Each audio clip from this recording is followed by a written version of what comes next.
up, IT providers? Are you ready to tackle the business side of managed services? Welcome to Lean MSP. Hosted by IT industry veteran, founder of MSP Growth Hacks, and author of the MSP Growth Funnel, Kevin Clune. It's time to reduce your costs, grow your profit margins, and scale your business. Starting now. What's up, everybody? This is Kevin Clune. Welcome to the Lean MSP, where we look to take on the challenges of operating an MSP in today's economic landscape. That means staying lean, working smarter, and doing more with fewer resources. Today I want to talk about tracking time. There are always occasions when your team is just completely in the weeds with tickets and the work seems to just pile up to the ceiling. Many of you experienced this recently with the remote work transition and are probably going to experience it again now that your clients are transitioning back. In a normal scenario, unlike the past few months, this pressure often prompts decision makers to just go out and hire help.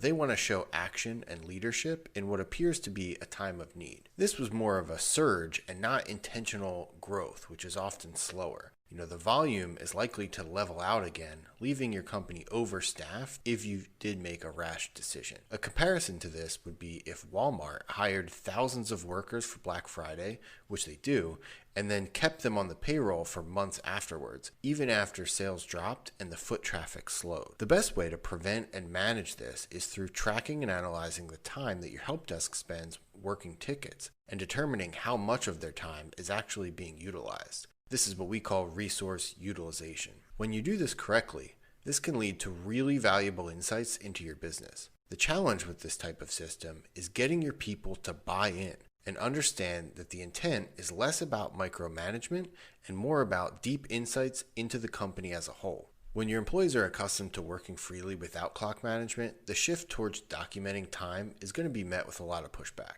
We found the room to be somewhat divided on this. Some of our employees understood that a lot of our customers were overutilizing their time, and the only way that we could prove this and stop it was through documentation. Others didn't see the benefit of tracking time at all, especially on all-you-can-eat contracts. Their opinion was that it ultimately wouldn't matter how much time they spent from a billing perspective, and that this was just a way for us to overmanage them. The best way to get your team to buy into time tracking is through an incentive plan.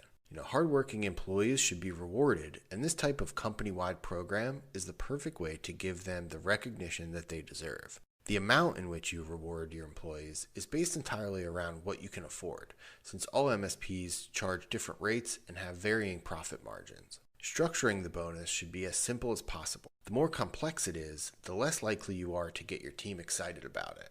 I would recommend starting out with just a basic small incentive to get them started and then begin building onto the program as you have success. For example, maybe you want to offer a small bonus to every employee that logs over 50% of their 40-hour work week. While this isn't a grand achievement by any circumstance, it's a step in the right direction.